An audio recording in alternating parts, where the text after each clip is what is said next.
ரிஷபராசியை சேர்ந்த நம் அன்பு உறவுகளுக்கு இந்த வாரத்தினுடைய ராசி பலன்களை நாம் காண இருக்கின்றோம். ரிஷபராசிக்கு அதிபதியாக விளங்கக்கூடியவர் சுக்கிரன். அவர் உங்கள் ராசிக்கு 12ஆம் இடத்திலே அமர்ந்திருக்கின்றார், விரயஸ்தானத்திலே அமர்ந்திருக்கின்றார். சுக்கிரன் உங்கள் ராசிக்கு 6ஆம் வீடான எதிரிஸ்தானத்திற்கும் அதிபதியாக வரக்கூடியவர்.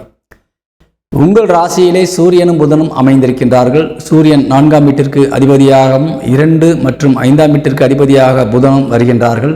அவர்கள் இருவரும் உங்கள் ராசியிலே வந்து அமர்ந்திருக்கின்றார்கள். நிச்சயமாக ஒரு கேந்திரத்திற்கு அதிபதியாக விளங்கக்கூடிய சூரியனும் 5ஆம் இடத்திற்கு பூர்வ புண்ணிய ஸ்தானம் என்று சொல்லக்கூடிய 5ஆம் இடத்திற்கு அதிபதியாக விளங்கக்கூடிய புதனும் உங்கள் இல்லத்திலே வந்து அமர்ந்திருப்பது என்பது மிகுந்த ஒரு சந்தோஷத்தை தரக்கூடிய ஒரு விஷயம்.